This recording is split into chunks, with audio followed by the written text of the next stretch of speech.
For people who just want to bring her past over and over again, just watch this video. It explains everything about the problematic past Mamamoo have.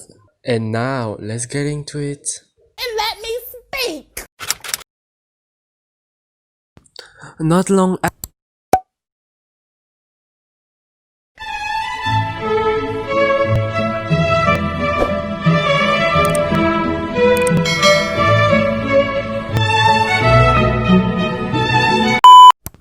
Not long ago, this outfit of Hwasa set United States children on fire.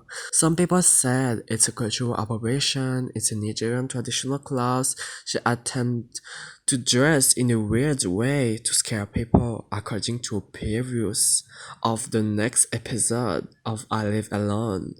So I make my own researches, and according to the facts, this whole mess was a fucking fake news. Clown shit. All the controversy began with this two tweet, spreading misinformation saying that Hwasa dressed up to shock people wearing a Nigerian traditional cloth. But guys, let's be clear about the correct context. She didn't dress to scare or shock any people. The scary and weird situation was a fake translation spread by fools and haters. The real context was to dress as a luxurious 𝙨𝙤𝙢𝙧𝙗.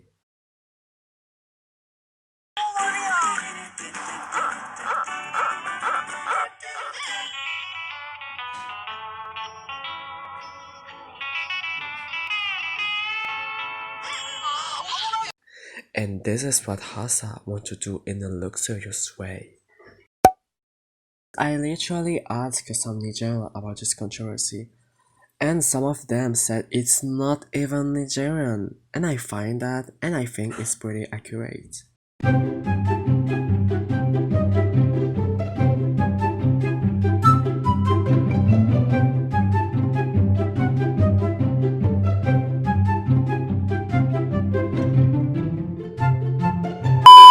I just saw on Twitter that many people who jump on Hwasa blaming her for what she did is cultural appropriation are the most not even Nigerian, and when Nigerians spoke about this topic saying it's not cultural appropriation and it's not even Nigerian, people send them hate and insult them. They be like, shut the fuck up, we just want to spit our hatred. Why Nigerian just trying to explain this point wasn't an 𝙨𝙀𝙀 and her scarf was not even a 𝙨𝙀𝙀, and they claiming that Hwasa is wearing traditional African clothing, why they're not even part of the African or Nigerian culture. No.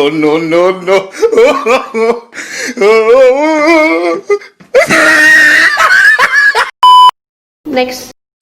During my researches, I asked some Nigerians about this controversy, and some of them said even if it's not part of their culture, it's a little similar.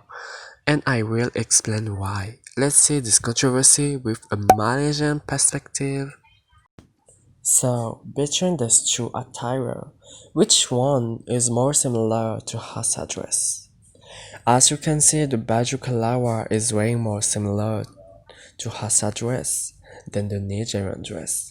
The design of baju kelawar is batik, which is a print originated from Indonesia. The batik was used as inspiration for the 𝙨𝙀𝙀 and African wax, and introduced by Dutch to West Africa during the colonization.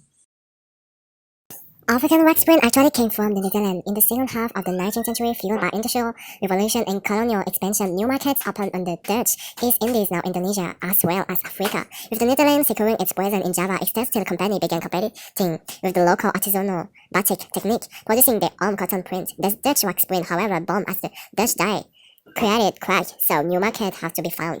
In 1893, the first Dutch wax print landed in the African Gold Coast, now Ghana, where they became style and status symbol. During the 1850s, they appeared spread across the West Africa, when the Mercedes-Benz driving female entrepreneurs known as Nana Benz broke the fabric into Togo and gave them name to add mistake. They were able to achieve this at the end of the 19th century when a Belgian printer developed a method for applying resin to both sides of a cotton cloth. But the machine-made version produced some imperfection which did not please the Indonesian market. Hence, the Dutch have to look for a new market. They turned to West Africa. Interestingly, the West African did not see any big deal with this imperfection and adopted the Indonesian-inspired fabric as their own.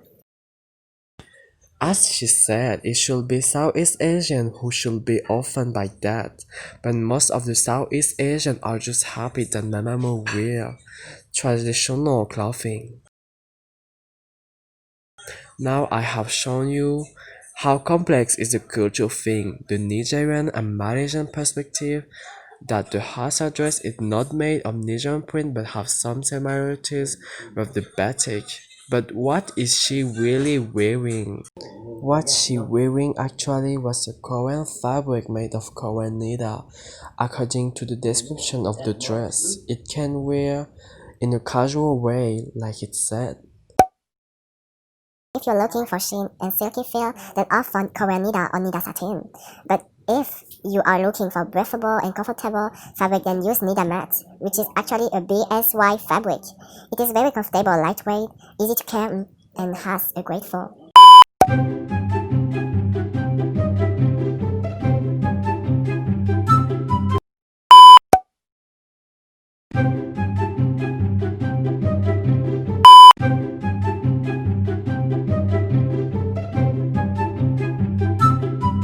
Next.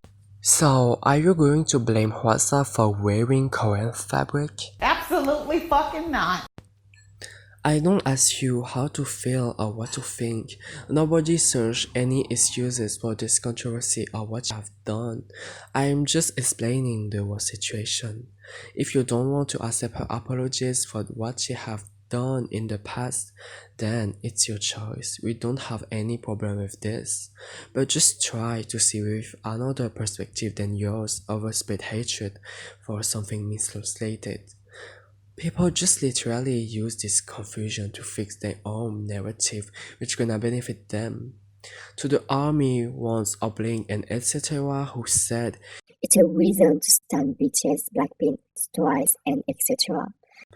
just don't use this situation to make your group shine. Don't forget that the haters have no fandom, they just pretend to have a fandom.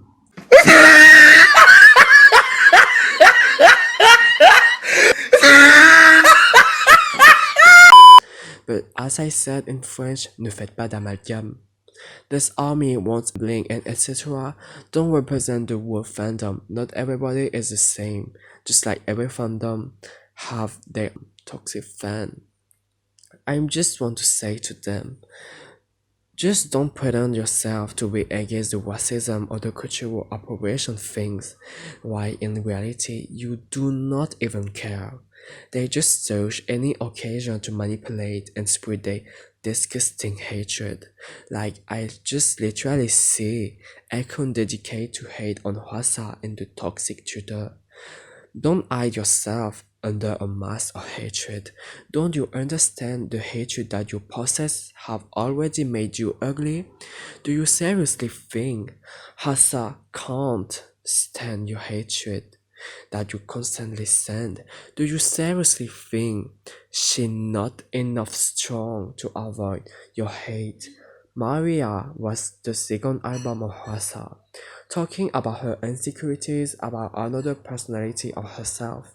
You know, the sadness, all the emotions she been working up made her more stronger than she is. If she can't stand the hatred until now, would she still be idle today?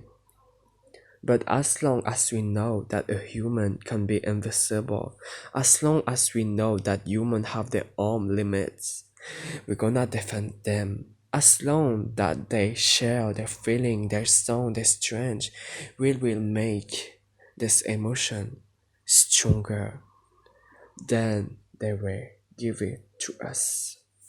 In the lost my mind envy, even she has been hurt by an arrow. She not given up, because the only arrow that can hurt her was the arrow that she threw to herself. Just remember one thing, the hate that you gave made Hwasa more stronger. People evolve, people change, and evolve in a better way. They get better day by day. We don't only stand Hwasa, we stand Mamamoo for girl, for personality. One face the toxic beauty standard of the society, how much we need to be confident in our body. One talking about how the femininity can be represented in another way. One is a model of maturity, one is a model of open-mindedness. Spring, summer, fall, winter, start patient. Loneliness, peace, they are not afraid to share their messages. This is not only for girl, this is Mamamoo.